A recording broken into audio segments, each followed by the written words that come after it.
Jaram e hino ɗo taarika fiima antu heɗito moƴƴa. Fii juldere Pentakosta nden fiino annabi Isa yeɗiri ruhu seniiɗo.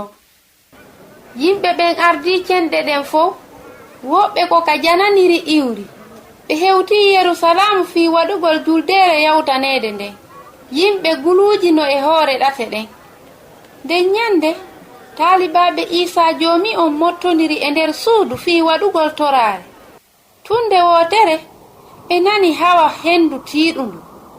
Yimɓe wonɓe ɓen ka yaasi nani kamɓe kadi hawa kan. E hara ko honɗum ni goɗɗum waɗenɗe yiite woni e hoore maɓɓe. Ko honɗum o kaawake firi? Nden maande laɓaande woni dokkal annabi Isa ngal. O yeɗi taalibaɓe makko ɓe ruhu seniiɗo on. O yejjitaali weldiiɓe makko ɓen. Rewrude e ruhu seniiɗo on, annabi Isa no wondi soonowo e taalibaɓe makko ɓen. Ko kanko woni yarlinoowo on, e waajotooɗo on, e weldiiɗo on. Ko sabu makko waɗi si fayɓe Allah ɓen no humondiri soonowo e kammu ngu. Yeeso suudu ndu yimɓe ɓen no ngalɗi. Ko on woni firo ɗum? E nder wertaare tiiɗunde taalibaɓe ɓen yewti jama on fii annabi Isa. Andite hay yimɓe iwruɓe ɓen e ɗeya leyɗe no waawi faamude. Fow nani ko weldiiɓe annabi Isa ɓen no wowla e haala maɓɓe kan tigi. Ɓe haali e ɗenɗe ɗe ɓe wowlaali haa hannde. Ko annabi Isa woni ko waɗi ngal kuugal ɗon. Woɓɓe no jala.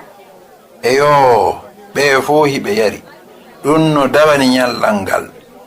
On say Petrusu ƴetti haala kan. Oye, hinamen mandiluɓe. Allah hunni fodaari makko nden. O yiɗi en ruhu makko seniiɗo. O yewtiri cuucal fii annabi Isa e ngal kadi. No o maayiri, e no immintinira, e no wuuriri jooni ka kammu. Hara ko Petrus o woni ko yedduno neɓaali fii annabi Isa? Ko kanko tigi, jooni o nanda e aaden huluɗo. O wattitaama few. Rewrude e ruhu seniiɗo, Allah watti Petrusu aade wonduɗo e cuucal. Ko ɗum woni ko Petrusu wi. O memi ɓerɗe jama on. Ko honɗum haanuɗe waɗude? Min waɗi piiji bonɗi buy. Gomɗine Isa joomi on. On say Allah yafanta on junubaaji monɗi. Hendo ɗon ruhu seniiɗon. Ko yimɓe guluuji tati waɗi ɗum.